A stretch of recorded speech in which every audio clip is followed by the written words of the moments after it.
Amnistia Internacional ha celebrat un acte per recordar que fa 70 anys l'Organització de Nacions Unides va promulgar la Declaració Universal de Drets Humans, després de la Segona Guerra Mundial. Europa va quedar devastada, on la societat va canviar radicalment en els seus ideals, en la seva forma de viure, i hi havia molta desorientació. Aleshores, un grup de gent van dir, bueno, això ho hem de recomposar com puguem, i així és com va sortir la Declaració Universal de Drets Humans. L'acte ha consistit en la lectura dels drets humans i en l'encesa d'espelmes, un dels himnos de l'organització. Això fa referència a aquella famosa frase: prefereixo encendre una espelma que viure en la foscor. O sigui, l'Amnistia sempre posa una espelma de coneixement en les situacions difícils o en situacions judicials que no s'ha fet clar un judici, etc. Així han aprofitat per reclamar més implicació per part dels estats en la garantia d'aquests drets. A més, han reivindicat la necessitat de seguir treballant per a alguns col·lectius i temàtiques concretes. Per exemple, la gent gran amb problemes cognitius, els animals o inclús per respirar aire pur i disposar d'aigua neta. Allà dintre, sense especificar-ho, hi és tot això. El que passa que no es diu com a primer terme, però a darrere hi ha això.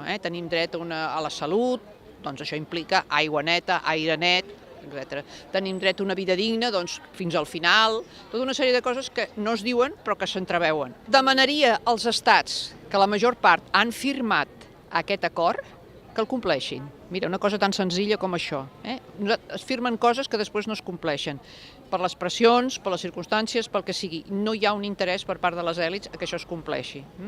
Llavors, és el que jo recordava dalt. Hem de ser tots ciutadans fent pinya per defensar aquests drets que a poquet a poc ens van retallant. Durant la tarda també s'ha comptat amb intervencions musicals que han aportat caliu als assistents i a les assistentes.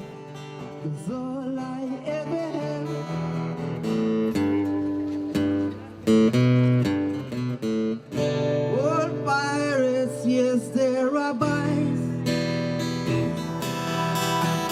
some guide to the marching ships, many talk to thee to guide from the bottom leads been in my hand was made strong. Per altra banda, s'han recollit signatures en defensa de la marroquina Nahual Beinassa, la brasilera Mariel Franco i la iraniana Atena Daemi, totes condemnades o assetjades per haver defensat algun dels drets humans.